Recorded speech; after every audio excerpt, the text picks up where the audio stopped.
부전 네트워크라고 하는 단체인데 전쟁을 부정한다 그런 반전 네트워크. 일단 회원이긴 해요. 뭐 여기 나고야에서 그 이루어지는 많은 일들을 여기에 계신 분들이 중심적으로 하는 단체고 했는데 아유 긴장되네 이거. 뭔 얘기를 해야 되나? 네. 그냥 가벼운 얘기부터 어떻게 나고야에 오시게 됐는지. 아, 그 얘기.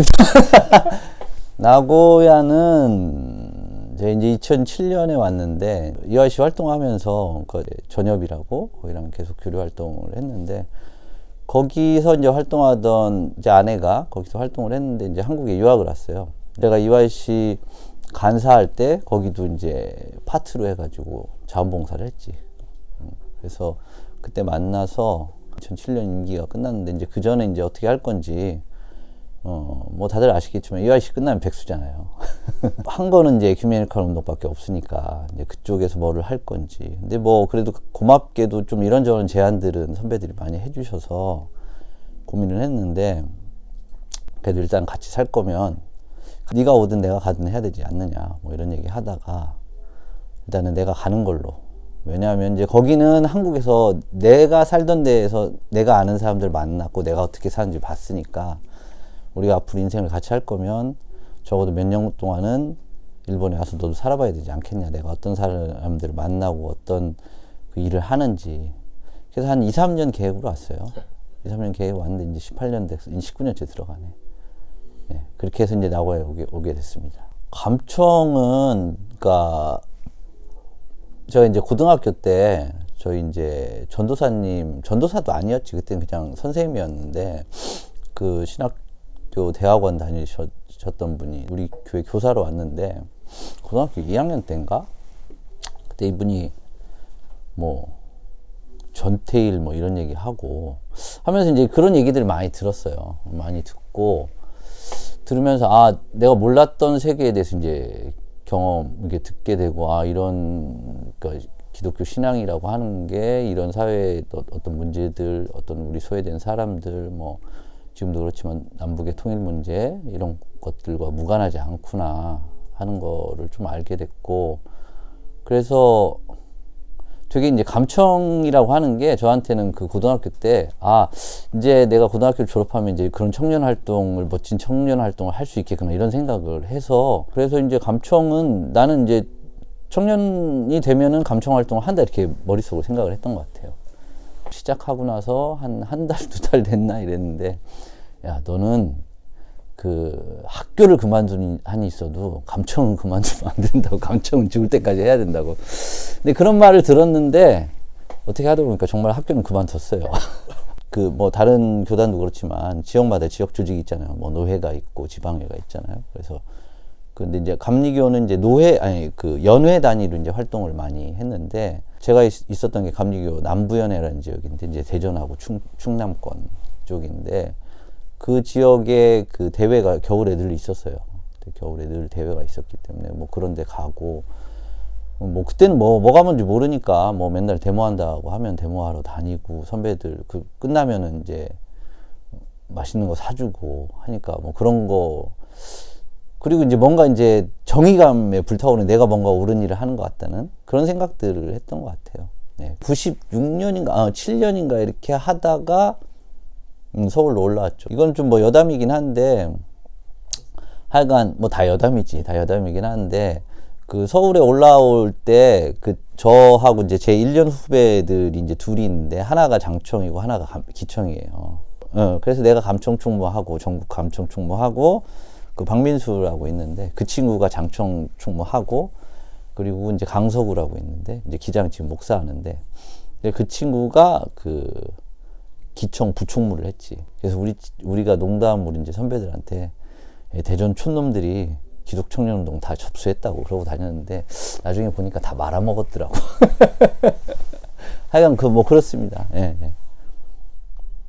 그때 이제 그 EYC 사람들하고 뭐 제가 뭐 그 심리적으로도 많이 도움을 많이 받았고 특정 교단만 가지고는 안 된다. EYC 전체 운동 같이 생각해야 된다. 그런 관점도 있기도 했지만 저 혼자 좀 힘든 부분도 있었기 때문에 그래서 그때 이제 그런 이야기들 많이 나누다가 뭐 어차피 이제는 여기까지 왔으니까 한번 끝까지 가봐야 되겠다 이런 생각을 하면서 이제 EYC를 좀 해야 되겠다 생각을 했고, 당시에 이제 EYC 총무한테 하고 그 얘기를 해서 그 EYC에 가서 간사를 2년을 했죠. 그러고 나서 이제 EYC 총무를 하게 됐는데, 2000년 들어와서는 이제 뭐 제가 고민했던 거는 뭐 EYC가 갖고 있는 운동의 특징은 뭐 EYC뿐만 아니라 기독교 운동은 좀 백화점 운동이다 이런 얘기들을 많이 했던 것 같고, 그래서 이것도 하고 저것도 하고 다 하는데 뭐 전문성은 하나도 없고, 뭐 그런 것들에 대한 고민을 많이 했고 여전히 할 거라고 생각을 하는데,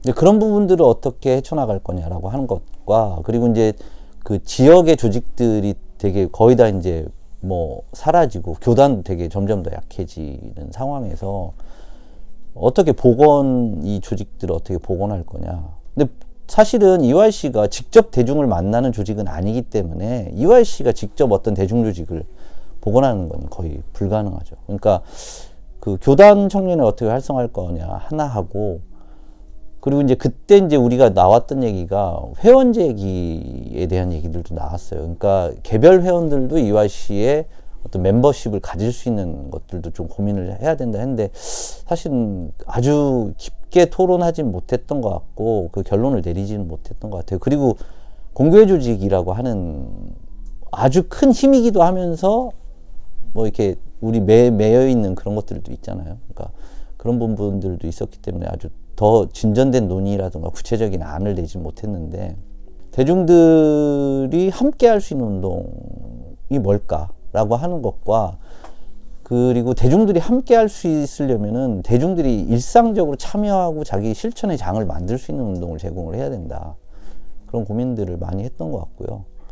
제가 총무가 되면서 주제를 정했던 것 같아요. 생명평화를 짓는 그리스도의 일꾼이라는 제목을 적고, 그때 만드신 거예요? 네, 그래서 이제 화두는 생명평화다. 그러니까 그렇게 생각을 했던 것 같고, 그 연석강좌를 통해서 그 지역에서 자기네가 일상적으로 실천할 수 있는 부분들을 만들어 나가는 거였는데, 이제 그 단위는 이제 장로교 쪽으로 보면 노예 청년회를 대상으로, 그리고 뭐 감리교로 보면 지방 청년을 대상으로, 우리가 뭐 가능하면 재정적으로 백업을 하고 EYC에서 우리 강사나 이런 것들을 하고, 우리 간사나 담당자가 그쪽에 가서 조직도 하고 그쪽 사람들 만나면서 하고 그 결과를 가지고 지역에서 좀 실천하고 그런 거였는데, 뭐 결과적으로는 뭐 쉽지 않더라고요.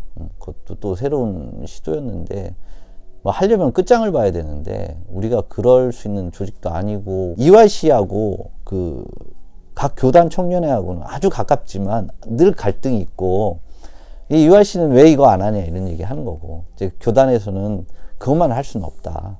네. 뭐 내가 생각할 때는 뭐 그런 얘기는 좀 나랑 같이 활동했던 교단 총무들은 또 다르게 얘기할 거예요. 뭐 그건 누가 옳으냐는 아닌 것 같고, 내가 보기에는 그런 부분들 어쨌든 EYC 사업을 만들고 정하고 진행하는 건 뭐 EYC 사무국이 하는 게 아니라 교단하고 같이 가는 거니까. 그러니까 같이 만들어졌으면 좀 교단에서 적극적으로 붙어주길 바랬는데 좀 그렇게 되지는 못했던 것 같아요. 그러니까 내가 이렇게 생각해 봤는데, 그 기억 남는 사건, 행사 뭐 이렇게 하길래 그 왜 없나 이렇게 생각해 봤더니 큰 거 하지 말자고 생각을 했거든. 그러니까 그 내 전임 총무 때는 그 뭐를 많이 했냐면, 그 평화통일기행학교라고 해서 이제 중국의 백두산 해가지고 이렇게 기행하는 그런 것들도 했고, 인도에 가는 것도 있었고, 그런 것들을 많이 했는데, 제가 했던 고민은, 그러니까 그 부분이 결국에는 보기에는 참 폼이 나는데, 결국에 아까 그 내가 방금 전에 얘기했던 EYC 기독청년운동의 근본적인 문제를 해결하는 데는 연결이 안 되는 거예요. 그러니까 내가 좀 아주 비판적으로 얘기한 건, 이러다 우리 여행사 되겠다. 결국 사후 조직에 대한 능력이 우리가 안 되고 고민이 자꾸 글로 안 가는 거예요. 그렇게 하고 이제 30주년이 있었기 때문에 30주년을 계기로 어쨌든 지금 침체에 빠진 기독청년 운동을 좀 새롭게 해보자. 50주년도 그런 고민들을 하겠죠. 그건 두 축으로 했는데, 하나는 이제 30주년 기념 기획위원회 이런 걸 해가지고 선배들을 좀 꾸렸어요. 선배들을 꾸려서 교단 안배도 해야 되니까 교단 그에서 이제 총무나 EYC하고 관련을 깊게 맺었던 사람들, 그리고 좀 신학적인 백업도 좀 필요하겠다 해서 이제 지금 뭐 최영목 목사나 이화여대에 있는 장윤재 교수나 뭐 이런 사람들 이렇게 해가지고 막 해가지고 한 열 몇 명 정도 이렇게 꾸려가지고 한 달에 한 번씩 모였나? 이렇게 모여서 했는데 어쨌든 선배들이 이렇게 뒤에 있어주고 그런 사람들이 있었다는 게 큰 힘은 됐지만 구체적인 좀 그런 것까지는 안 됐던 것 같고 이제 또 한 축으로는 이제 활동가들 해서 그 시온가? 주민조직, 한국 주민운동 지금 해외에 네, 그분들하고 이제 연결을 해가지고 이제 계속 우리 내부 워크숍을 계속 했어요. 이렇게 하고 했는데,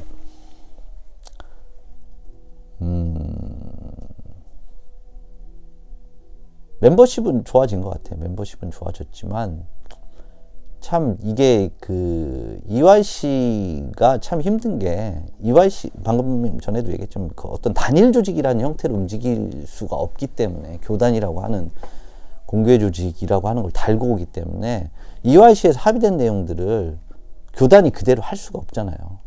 근데 그건 뭐 나는 교단이 나쁘다 그런 게 아니야. 현실적으로 그런 건데 그런 담을 넘기 위한 것들은 우리가 좀 넘지 못한 것 같고 활동가로서의 어떤 그 능력이라고 해야 되나 훈련 이런 것들은 많이 됐지만 실제로 그런 것들을 기독청년운동 전부를 변화시키고 바꿔나가고 시행해 나가기 위한 걸로까지는 안 된 것 같아요. 그래서 우리가 국가보안법 근데 우리도 맨날 나가서 집회만 하지 말고 시민들한테 뭔가 종교적 방식으로 좀 그 호소할 수 있는 것들 좀 고민해 보자 이런 얘기들을 해서 그때 이제 국가보안법 폐지 기독인 걷기였나? 뭐 이런 걸 했어요. 그래서 기독교 회관에서 그 출발을 해서 광화문까지 이렇게 십자가를 들고 그 편말을 그 피켓을 들고 침묵으로 이렇게 행진을 하는 건데 이렇게 뭐 한 10명 내외? 그러니까 매일 했으니까, 물론 토요일, 일요일은 안 하고, 이제, 우리 거기에 이제 종로가 그 기독교회관에 사무실이 있는 사람들 주로, 그런 사람들하고, 또 그렇지 않은 분들 참여해 주시고, 많이 할 때는 뭐, 20명도 있었던 것 같긴 한데, 기본적으로 뭐 10명 내외 이렇게 했던 것 같은데, 기억나는 게, 가면은 그 탑골공원을 지나가잖아요. 탑골공원에서 만났던 우리 어르신들 얘기가 많이, 욕도 많이 얻어먹었고, 근데 이제, 내가 이제 기억나는 거는 뭐 욕은 뭐 하도 많으니까 한가한 새끼들이 할 일 없으니까 이런 얘기 한다고. 그때 이제 들었던 생각이 그 성경에 그 저기 그 뭐지 잔치 얘기가 나오잖아요. 마태복음인가? 그 무슨 잔치라고 하지? 그냥 잔치인가? 그 사람들을 초대를 하잖아요. 근데 다들 뭐 일이 있어서 못 온다고 할 때 이제 그러면은 저기 놀고 있는 애들 데리고 오라 이제 예수가 그런 얘기를 하는데 그런 얘기를 들으면서 이제 그런 생각을 해서 이제 뭐 그냥 들으라고 이게 참 세상을 바꾸고 이런다는 게 사람들한테는 저 그 예수한테 초대받은 잔치에 온 사람들 다들 자기 이유가 있고 자기는 바쁘고 자기 해야 될 중요한 일들이 있고 결국엔 이렇게 한가한 사람이 그 부름에 응답할 수 있나 보구나. 우리가 훌륭한 사람은 아니지만, 그걸 조금 그 포장을 해서 얘기하면 삶이라고 하는 거에 대해서 여백을 갖거나 다른 부분에 대해서 생각할 수 있는 우리가 삶을 살지 않으면 우리가 어떤 중요한 일을 맞닥뜨렸을 때 그거에 대해서 우리가 응답할 수 없겠구나. 좀 그런 생각은 했던 것 같아요. 이월 씨.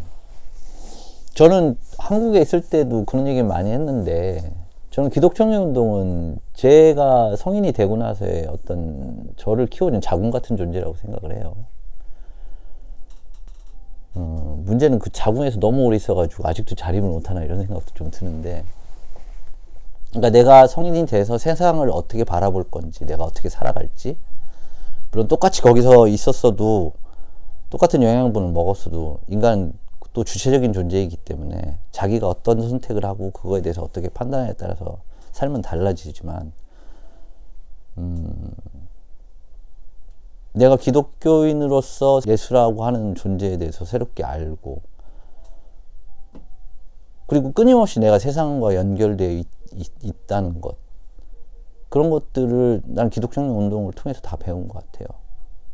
뭐 배웠다기보다 받았죠. 네. 내가 뭐 배우려고 한 게 아니라 그냥 그 순간들이 내 아이가 그 엄마 뱃속에 있으면 아무것도 안 해도 그냥 영양분을 받는 것처럼 그런 시간이었던 것 같고, 뭐 그 덕분에 결혼도 했고, 일본에도 왔고, 일본에 와서도 그런 고민들은 많이 했거든요. 그러니까 어쨌든 그러니까 기독청년운동이 이렇게 저렇게 연결된 게 한 17년 있었는데, 그러니까 우리 선배가 그랬거든요. 너 일본 가면은 뭐 운동할 수 있겠냐. 뭐 언어도 안 통하고 기반도 없고. 근데 어쨌든 뭔가를 해야 되겠다는 생각은 여기 와서도 계속 했던 것 같아요. 그러니까 처음엔 말도 안 돼도 그냥 막 다녔어요. 그냥 강연에 전담 보면 쫓아가서 앉아 있고, 그냥 어쨌든 책이라도 보고 언어라도 조금 습득하려고.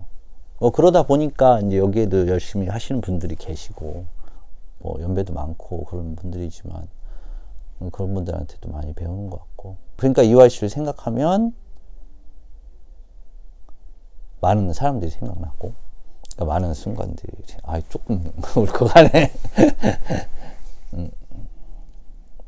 그런 생각들이 나는 것 같아요. 그러니까 고마운 사람들도 많고, 그러니까 고마운 사람들 얘기하면 뭐 끝도 없으니까. 근데 그게 진짜 엄마의 태소하고 비슷하다는 게, 부모한테 받은 빚은 갚을 수가 없잖아요. 아무리 효자 효녀여도. 그런 것 같아요. 그리고 감사함을 잊지 않는 존재로서 살아가는 것은 무엇인가에 대해서 늘 묻는 거죠.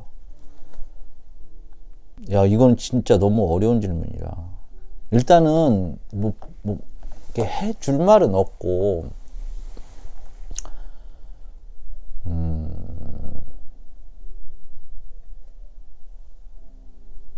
하여간 청년 얘기하면 참 어렵다고 그러잖아요, 다들. 저희 때는 그런 문제가 없었던 건 아니지만 당사자로서의 청년 의식은 별로 없었던 것 같아요. 그러니까 청년이 사회를 위해서 뭐를 해야 되냐 이런 생각들을 많이 한 것 같은데, 당사자로서의 청년 의식들은 그렇게 크지는 않았던 것 같아요. 청년의 어떤 실존적인 고민들, 어떻게 먹고 살아야 돼?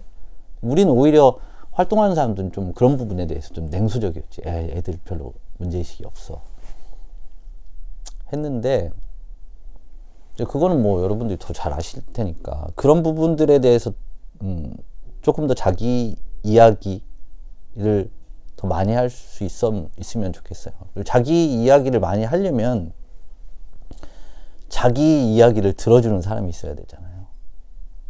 그러니까 좀 고립되지 않는 사람들이었으면 좋겠어요. 우리는 신앙이라고 하는 걸 기반으로 하는 사람들이니까 그런 신앙 속에서 자기를 어떻게 발견하고, 그런 어떤 자기를 발견한 각자들이 어떻게 연결되어 있는지, 그리고 자기보다 좀 어렵거나 자기의 손길을 필요로 하는 사람들과 어떻게 살아갈 건지. 그리고 뭐 청년들은 뭐 앞으로의 뭐 한국교회 미래다 뭐 그런 얘기 하는데, 저는 뭐 별로 그렇게 긍정적으로 별로 동의 안 하고, 청년은 그냥 지금을 살아가는 존재잖아요. 그러니까 뭐 미래라서 투자를 해야 되고 뭐 그런 게 아니라, 지금 살아가고 있는 사람들이 지금 행복을 느끼고 희망을 갖고 살아갈 수 있어야 되고, 청년 운동도 그런 것들을 담아낼 수 있었으면 좋겠고, 여기 계신 분들도 남 얘기도 있겠지만 자기들의 어떤 삶에 대한 얘기들도 같이 나누고 그랬으면 좋겠어요. 네. 맞습니다. 인터뷰 영상 여기까지 찍고요. 아휴, 힘들다.